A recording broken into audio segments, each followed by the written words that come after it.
Number 2, right here, right here, right here. So silly.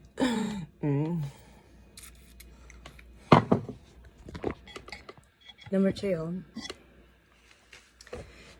it seems like I was just seeking to be accepted, but on a level where I spoke, and I don't want to say it was like Lilu from The Fifth Element, but what I'm saying is that I wasn't very skilled and awkward, and I didn't even know how to use a phone. I had it for like so long, like a year and a half.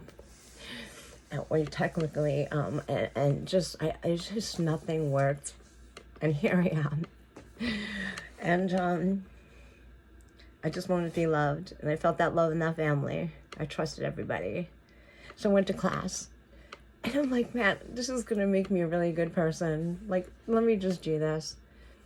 I'm just working my way through my healing process. I'm working through my wounds.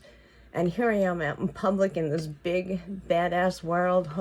I have to face people, and the first thing they ask is like, what is your trauma? What? Well, I didn't really get into much detail, but I can tell you that I was the only one who had an illness, and I did not have a background or like within drug history, nor the experiences basically on the street, or to the extreme of incarceration, or just struggling in the system as a woman. And so I learned so many things just having real life experience and people in front of me. I had 2 instructors. I have to commemorate and say their names. Miss Audra Stubbs and Mr. Tawan. If I'm pronouncing your name wrong, please, you've never corrected me. You usually dodge me. And like when I go in to visit Audra, you're like, I came in as Superman that day, and I was embarrassed because you were in there.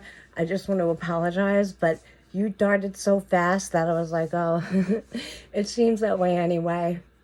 Usually on the phone, or that time I gave you that song, I really knew that you love music. So I just, okay, let's move on. Where am I going? I go on tangents, I'm sorry. But I know that you were brotherly and sisterly tied for many years, probably 30. I don't want to say that having you as team members above me, that one time that I was in the background talking to Lisa, and I said to her something, and I came back, and the whole class, included behind the scenes, was listening, and I said, I hope it was profound, and you've learned a lesson through whatever I said.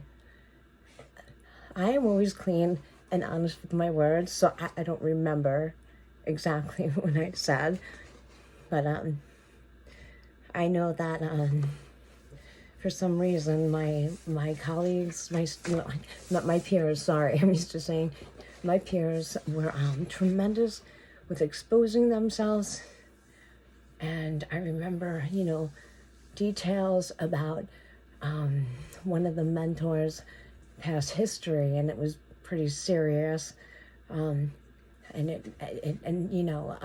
may not be familiar to be under bridges or be on meth or anything like that. I haven't experienced that, but I have experienced a whole side of my mother's family with alcohol, drugs, and I've witnessed many deaths and addictions and what it has done to families and the destruction of it. And so I was on the other side with a sickness that I think people were like, what? An abusive situation. Because, the last thing I remember is a backhand many times to a staff-infected face saying F you over and over and over again. And this seems to happen to me throughout my life, but that's okay. Because I know when this is going to heal. And I'll take that.